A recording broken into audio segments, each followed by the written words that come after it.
Hello বন্ধুরা, welcome to my mini blog. তো আজকে দেখো প্রচন্ড গরম পড়েছে, তার সাথে প্রচন্ড রোদ। আর মা বাজার থেকে নিয়ে চলে এসেছে বিশাল বড় শোল মাছ। তো এই শোল মাছটা কিন্তু আমরা খেতে খুব ভালোবাসি। আর আজকে শোল মাছটা কিন্তু আম দিয়েই রান্না হবে। তো মা এখানে মাছটাকে কেটে নিচ্ছে, আর আমি এদিকে বসে বসে সবজিটাকে কেটে নিচ্ছি।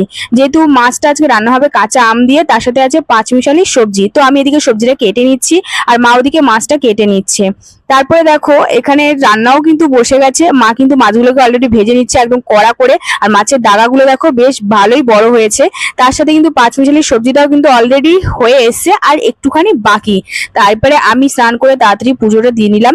আর সবার কিন্তু খাওয়া আগে অলরেডি হয়ে গেছে, আমার একটু লেট হয়ে গেছিল, তো আমি সবার লাস্টে খাচ্ছি। তো দেখলাম শোল মাছটা আম দিয়ে মা করেছে, দুর্দান্ত খেতে হয়েছে, একটু টক টক।